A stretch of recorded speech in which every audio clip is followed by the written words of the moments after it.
दोस्तों, क्या आप जानते हैं कि जनगणना 2027 में पहली बार एक ऐसी सुविधा शुरू की जा रही है जिसमें परिवार का कोई उत्तरदाता अपने घर बैठे ही जनगणना की जानकारी स्वयं भर सकता है। जी हाँ, इस सुविधा का नाम है स्वगणना यानी सेल्फ एन्यूमरेशन। अगर आप एक प्रगणक या एन्यूमरेटर हैं तो आपके लिए यह जानना बहुत ज़रूरी है कि जब कोई परिवार स्वगणना कर चुका हो तब आपकी क्या भूमिका होगी। आज के इस वीडियो में हम इसी विषय को बहुत सरल भाषा में समझेंगे।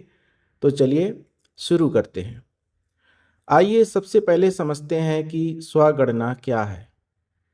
स्वगणना का अर्थ है कि परिवार का कोई उत्तरदाता डेस्कटॉप, लैपटॉप या मोबाइल पर एक सुरक्षित वेब पोर्टल पर जाकर अपने घर, कार्यालय या किसी भी स्थान से अपने परिवार की जानकारी ऑनलाइन भर सकता है।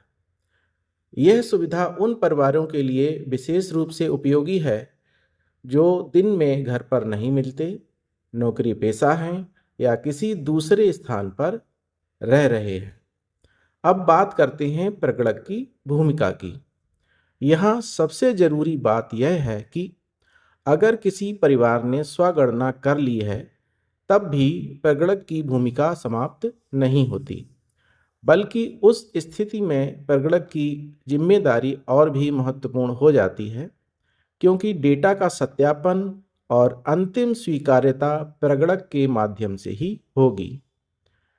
जब आप अपने HLO ऐप में लॉगिन करेंगे तो स्वगणना कर चुके परिवारों का डेटा और उनकी स्वगणना ID आपके ऐप में उपलब्ध होगी। लेकिन इसके लिए फील्ड में जाने से पहले आपको ऐप को रिफ्रेश कर लेना है ताकि नवीनतम जानकारी आपके मोबाइल में आ जाए। फिर किसी परिवार का डेटा भरने से पहले आपको यह पता करना है कि परिवार ने स्वगणना की है या नहीं। अगर परिवार कहता है कि उसने स्वगणना की है तो आप उससे उसकी स्वगणना ID प्राप्त करेंगे।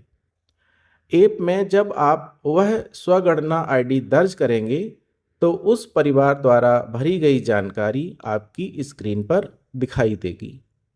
आपको परिवार द्वारा भरी गई जानकारी को ध्यान से देखना है, परिवार से मिलान करना है और यह सुनिश्चित करना है कि जानकारी सही और पूर्ण है। अगर जानकारी सही है तो आप उसे एक्सेप्ट और सबमिट करेंगे, और अगर परिवार द्वारा भरी गई जानकारी में कोई कमी है या सुधार की आवश्यकता है तो आप उसे एडिट करके सही करेंगे, इसके बाद सबमिट करेंगे।